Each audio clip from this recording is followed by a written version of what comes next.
तो इस mutual fund का नाम है Nippon India small cap fund, जो कि एक वेरी हाई रिस्क फंड है, इक्विटी और एक स्मॉल कैप फंड है, जैसा कि हम उसके नाम से ही देख सकते हैं। इसका 3 साल का हम एनुअलाइज रिटर्न देखें वो है आपका 21.65%। 5 साल का देखिए वो है 42.94%। और ओवरऑल इंसेप्शन से देखें तो इसका 25% का एनुअलाइज रिटर्न बन रहा है। अगर हम इसमें देखें तो मिनिमम SIP आप 100 रुपये से चालू कर सकते हो। इसकी रेटिंग इस फंड की वो है 4। और इसका फंड साइज़ है 50,826 करोड़, मतलब बहुत बड़ा फंड साइज़ है इसका। और अगर हम इसका होल्डिंग्स देखें तो इस म्यूचुअल फंड में 10 स्टॉक्स में इन्वेस्ट किया हुआ है, जिन स्टॉक्स की लिस्ट आपके सामने आ गई होगी, टॉप 10 जो स्टॉक्स है। अभी हम देखते हैं इसका एक्सपेंस रेशियो। एक्सपेंस रेशियो सबसे इंपॉर्टेंट होता है, जो कि मैंने पहले भी एक्सप्लेन किया हुआ। एक्सपेंस रेशियो क्या होता है? सो बेसिकली जो भी आप जैसे आप काम करो, मैं काम कर रहा हूँ, हर एक इंसान पैसे के लिए काम करता है, वैसे म्यूचुअल फंड वाले भी पैसे के लिए काम करते हैं। अगर आपको कोई रिटर्न जनरेट करके दे रहा है तो एक पर्टिकुलर एक अमाउंट है वो एवरी ईयर चार्ज करते हैं, जो कि यहाँ पे आती है 0.73%, जो कि ठीक है। अगर 1% से कम है तो कहीं ना कहीं बेटर ही है, ठीक है। और एग्जिट लोड आपका 1% है, और अगर वो भी 1 साल के अंडर आप विड्रॉ करते हो तो एग्जिट लोड क्या होता है? अगर समझो आपने 1 साल के अंडर को जो भी अमाउंट डाली वो विड्रॉ कर ली तो उस पर आपको 1% का चार्ज लगेगा। 1% जो भी समझो आपकी अमाउंट है, जैसे आपने अगर 100 रुपये अगर इन्वेस्ट किया है तो 1 रुपया आपको कट के आ जाएगा, ठीक है। और रही बात टैक्सेस की, तो टैक्सेस सेम ही लगने वाले। जैसे जो भी आपका रिटर्न बना, अगर आपने 1 साल के अंडर वो रिटर्न विड्रॉ किया हुआ है तो उस पर 20% लगेगा। और 1 साल के बाद जो भी रिटर्न बना उसके ऊपर अगर आपने विड्रॉ कर लिया तो उस पर आपको लॉन्ग टर्म गेन टैक्स लगे, जो कि आपका 12.5% है, ठीक है। तो ये चीज़ ज़रूर ध्यान में रखना। तो इस म्यूचुअल फंड में इन्वेस्टमेंट करने के 3 स्ट्रैटेजी है। पहली SIP, दूसरी स्टेप अप SIP और तीसरी लमसम इन्वेस्टमेंट। तो अब देखते हैं इसमें से कौन सी स्ट्रैटेजी में आपका पैसा ज़्यादा बनता है। तो जैसे हमने देखा, पहली स्ट्रैटेजी आपकी SIP, ठीक है। तो अगर SIP आप पर मंथ समझो 1000 रुपये का इन्वेस्टमेंट करते हो और आपका एक्सपेक्टेड रिटर्न है 20% का, तो 10 साल तक अगर आप इन्वेस्टमेंट करते हो तो इसमें आपका इन्वेस्टेड अमाउंट होता है 1,20,000 का। रिटर्न जो बनता है वो बनता है 2,24,000 का। और टोटल वैल्यू पोर्टफोलियो की निकल के आती है 3,44,000 रुपीज़। अब यहीं पे जो टेन्योर है इसको मैं 10 साल से अगर मैं 20 साल कर दूँ, ठीक है, तो इसमें आपका टोटल इन्वेस्टमेंट अमाउंट है 2,40,000 का। जो रिटर्न बना है वो बना है 22,36,000 रुपीज़ का। और जो टोटल वैल्यू पोर्टफोलियो की निकल के आ रही है वो आ रही है 24,76,000 रुपीज़। अब मैं वहीं पे 20 की जगह 30 ईयर्स कर लूँ, ठीक है, आपका वही 1000 रुपये का पर मंथ का SIP चालू है, 20% ही रिटर्न पकड़ा है, तो इन्वेस्टेड अमाउंट आपकी आ रही है 3,60,000 रुपये। जब का रिटर्न बन रहा है वो बन रहा है 1,53,16,000 रुपीज़। और आपका जो टोटल वैल्यू पोर्टफोलियो की वो है 1,56,76,000 रुपीज़। मतलब आप यहाँ पे देख सकते हो इसने 1.5 करोड़ रुपये क्रॉस कर दिया है। तो यहाँ पे आपका टोटल पोर्टफोलियो है 1 करोड़ के ऊपर चला जाता है। अब अगर यहीं पे जो सेकंड इन्वेस्टमेंट स्ट्रैटेजी है वो है आपकी स्टेप अप SIP। इसमें भी हम लोग पर मंथ 1000 रुपये का इन्वेस्टमेंट करेंगे, ठीक है। और यहीं पे एनुअल जो स्टेप अप है वो हमने 10% रखा है, मतलब एवरी ईयर 10% से आपका इन्वेस्टमेंट बढ़ता रहेगा। यहाँ पे एक्सपेक्टेड रिटर्न आपका वही 20% लिया है, और टाइम पीरियड जो हमने 10 ईयर्स लिया है। तो जो इन्वेस्टेड अमाउंट निकल के आ रही है वो आ रही है 1,91,000 रुपीज़ के आसपास। रिटर्न जो बना है वो बना है आपका 2,85,000 के आसपास। और जो टोटल वैल्यू पोर्टफोलियो की निकल के आ रही है वो आ रही है 4,77,000 के आसपास।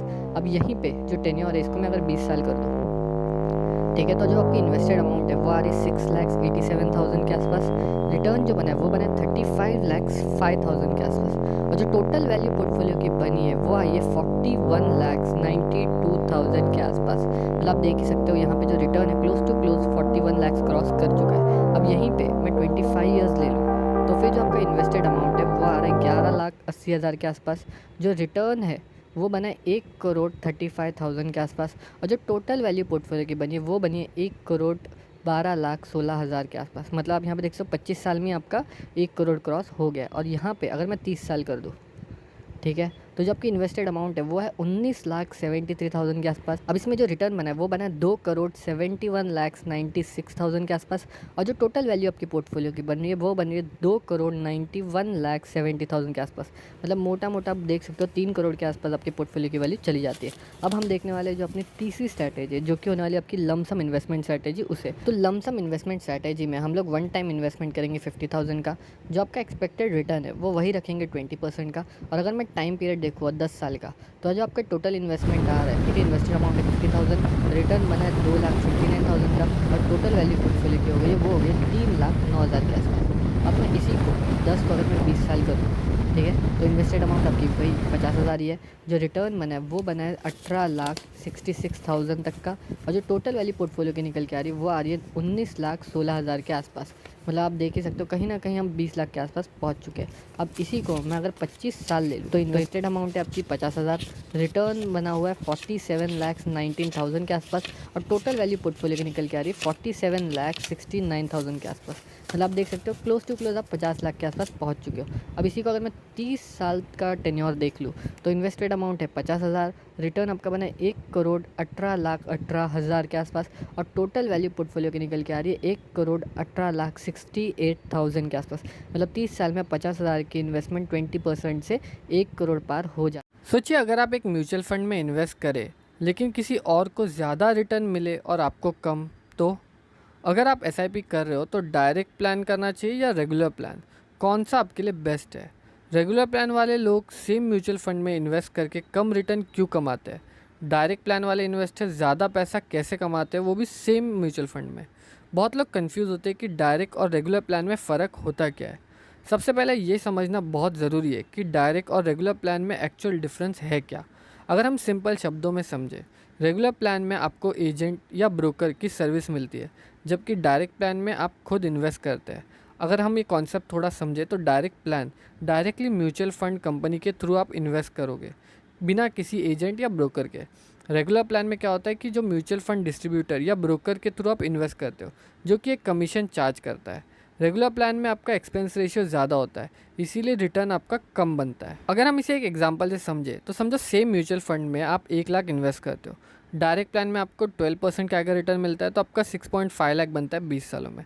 वहीं पे रेगुलर प्लान में आपका 11% का अगर रिटर्न मिलता है तो आपका 5.8 लाख बनता है 20 सालों में। मतलब आप देख सकते हो 1% से आपका कितना बड़ा डिफरेंस आ रहा है।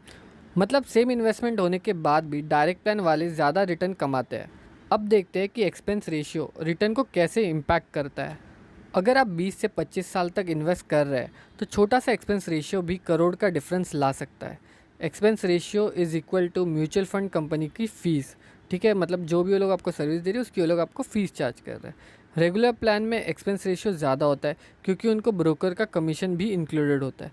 डायरेक्ट प्लान में एक्सपेंस रेशियो कम होता है, इसीलिए ज़्यादा पैसा आपके पोर्टफोलियो में बनता है। अगर हम एग्जांपल ले तो एक्सपेंस रेशियो का डिफरेंस डायरेक्ट प्लान में 1% समझ लो एक्सपेंस रेशियो होता है, रेगुलर प्लान में वही 2% का एक्सपेंस रेशियो होता है। अगर कोई भी आप 10 लाख इन्वेस्ट करते हो जहाँ पे आपको 12% का कैगर रिटर्न मिलता है, तो वहीं पे आपका डायरेक्ट प्लान में 96 लाख बनता है 25 सालों में, और वही 10 लाख रेगुलर प्लान में आपके 76 लाख बनते हैं 25 सालों में। मतलब सिर्फ 1% ज़्यादा एक्सपेंस रेशियो होने के कारण आपका 20 लाख का लॉस हो जाता है। अगर आप नए इन्वेस्टर हो तो आपके लिए क्या डायरेक्ट प्लान बेटर है या रेगुलर प्लान? यह आपकी नॉलेज और कन्वीनियंस पर डिपेंड करता है। डायरेक्ट प्लान बेस्ट है अगर आपको म्यूचुअल फंड की अच्छी नॉलेज है, अगर आप खुद से इन्वेस्ट कर सकते हैं। तीसरा, अगर आप हाई रिटर्न चाहते हैं। और रेगुलर प्लान उनके लिए बेस्ट है अगर आपको इन्वेस्टमेंट एडवाइस चाहिए। दूसरा, अगर आपको कन्विंस चाहिए कि आपका एडवाइज़र सब मैनेज करे। तीसरा, अगर आपको फाइनेंशियल प्लानिंग के लिए हेल्प चाहिए। मतलब बिगनर्स के लिए रेगुलर प्लान बेटर हो सकता है, पर लॉन्ग टर्म इन्वेस्टर को डायरेक्ट प्लान लेना चाहिए। अगर आप डायरेक्ट प्लान में इन्वेस्ट करना चाहते हैं तो कैसे शुरू करें, ये सबसे पहला सवाल है। आपको किसी ब्रोकर या एजेंट की कोई ज़रूरत नहीं है। स्टेप 1, आपको SEBI registered mutual fund platform choose करना है। स्टेप 2, आपको केवाईसी कंप्लीट करना है, जैसे PAN, Aadhaar, mobile verification. Step 3, mutual fund choose करें और एसआईपी या लमसम स्टार्ट करें। स्टेप 4, डायरेक्ट प्लान सिलेक्ट करें ताकि ज़्यादा रिटर्न मिले। अगर मैं आपको कुछ रिकमेंड करूँ प्लेटफॉर्म जो है वो आपका ग्रो है, ज़ीरोधा का कॉइन है, म्यूचुअल फंड सेंट्रल करके भी एप्लीकेशन है जहाँ पे जाके आप यहाँ पे म्यूचुअल फंड में इन्वेस्टमेंट कर सकते हो। मतलब आप बिना किसी एजेंट के डायरेक्ट प्लान में इन्वेस्ट कर सकते हो, वो भी बहुत आसानी से।